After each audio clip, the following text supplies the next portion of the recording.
Hey guys, this is War Machine 395 here with a video review, this time of the not new High New. Alright, so I'm talking about the old High New, not the newest one. Got the new one too. I'm kind of replacing this one with it. So this one's going to get kind of painted and modded up like I did the Master Grade new Gundam, the old one, not the new one. I don't have the new one yet. It's getting very confusing with all those. Anyway, so this is the not new High New. That is a mouthful. So I'm going to split this review into two parts, the main mobile suit and all the accessories, because the big part of this kit was the accessories. Alright, so giving a little 360. Now, while the new one looks quite a bit better than this one's still pretty nice to look at, really. It's kind of a cool looking suit, and I think they did quite nicely by it. Most people complain about the head, I guess. I kind of like it still. Beyond that, I think it does the proportions of the new Gundam quite a bit better than the old new Gundam. This is a newer kit than that, at least. Anyway, so I figure I can get started here. So I don't often do Master Grade reviews. So what do we got here with the head? And it goes all the way back like that. Alright. Up and down. Can't quite, oh, it can rotate all the way around. Just gotta get the chin up over the collar. Okay, it's stuck there. Oops. Yeah. Really pushing it there though. Okay, so the head gets fairly good articulation. Alright, trying to keep going along similar lines. Alright, so you know these are the funnel ports back here, all 6 of them. Okay, those can move in place. A little in and out motion with a joint in here.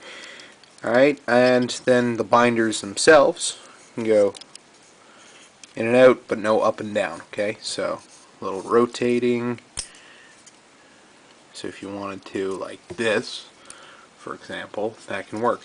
Alright, put that out for now, just so it's out of the way for a second. And this last binder, I don't find that one's attached particularly well. Okay, so as I was saying, this isn't particularly well attached. Not this little peg here. I think this is one of the other items that most people complain about. This one just doesn't look right on here. It's not like the right size or shape, really. I tend to agree on that point. It just doesn't look quite right. So yeah, there's that. That just goes up and down just a little bit. The verniers are on just little bulb joints. Okay, right here you can kind of see them around. Yeah, all those. These are on pegs, right? And give them the L shape. You can see the fuel tanks move in and out just a little bit. Kind of rotate a little at the same time.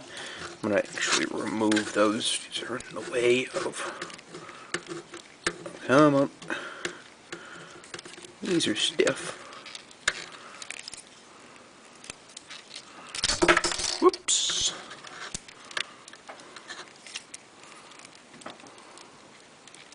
And work them out. There we go. Alright. Got them out. Alright, so there's this lovely tab here, and that actually locks up some stuff in the back, right? Because there's a kind of a weight issue with these funnels hanging off the back, right? So thanks to this tab, it'll lock it down so it can't move any further back. But without the funnels there, it'll stand just fine on its own without tilting backwards that up. Alright, so that just prevents it from having kind of a floppy back kind of thing. Anyway, that helps. It's a clever idea, and it definitely helped the kit. Alright, now, in addition, put the head all the way back. You can also pop the cockpit hatch. Alright, now that actually pops up like the whole chest piece up here. It's kind of a neat. Push that back down. And I'll show you how it looks at the front when you can move it up and down like that. Okay, so that's pretty cool. I'll just quickly put that flap back down. Cool. Okay, from there we can take a look at the shoulders. Okay, oops. Wasn't going for that, but that's as good a place as any to start. You can see the underside there. Goes down. Ooh, catching on stuff.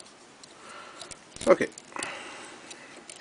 So there's a joint inside the torso, going through, up, and down the whole thing. So this top piece moves with it.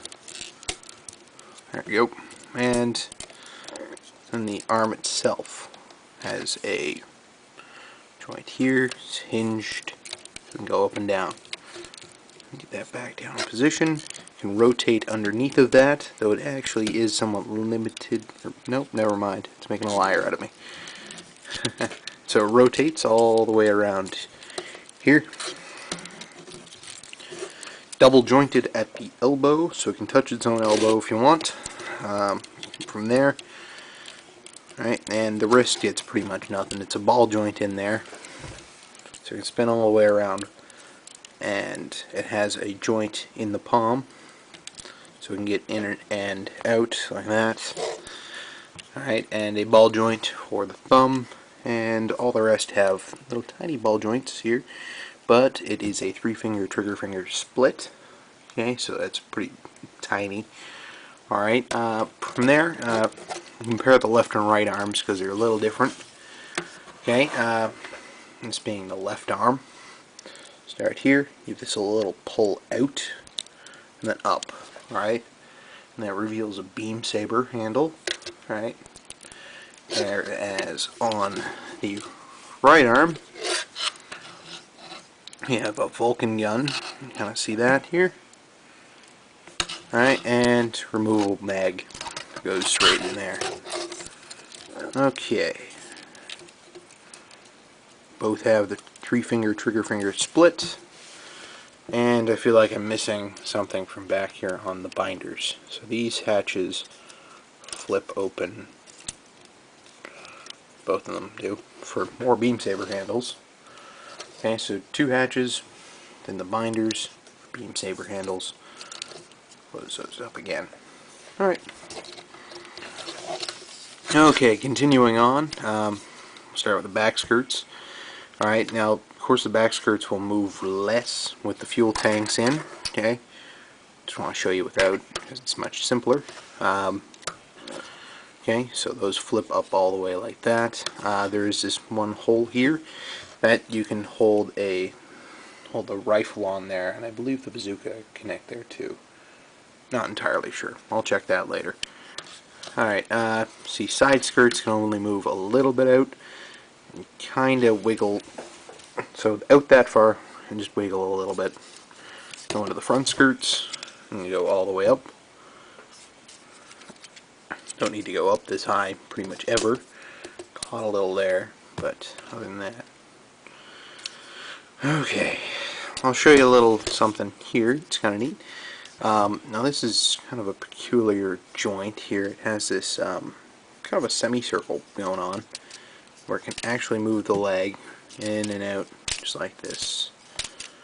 Now, don't particularly like that, but it does allow you to kind of modify how far the pelvis is sticking out or in. Makes it for some more interesting poses, I guess. Okay, so from there, without that, see if I can get this to move. It is a typical peg joint, so you can get that all the way back there and all the way up here. Okay, and you can rotate. Okay, not too far because of the shape of the leg. Alright, love the hydraulics on this bit here. So you can get just this far, really good actually, and you can have hydraulics, and it has a beautiful interframe for that. You can see it's shifting the knee part up, and get that far. It's nice. Straighten this up again. And a little flap here. Okay, below, just above the ankle, with the flaps to show. Booster underneath. Alright, and alright, so the toe can flip down just a little bit, or up just a little. Okay, so show you again. Down, little tiny bit. I don't think it's actually supposed to do that. Or up. Alright, now beyond that has a few cleats. These little silver bits, like on the new Gundam. I'll kind of move into position. They're a little hard to get at. They're very tiny.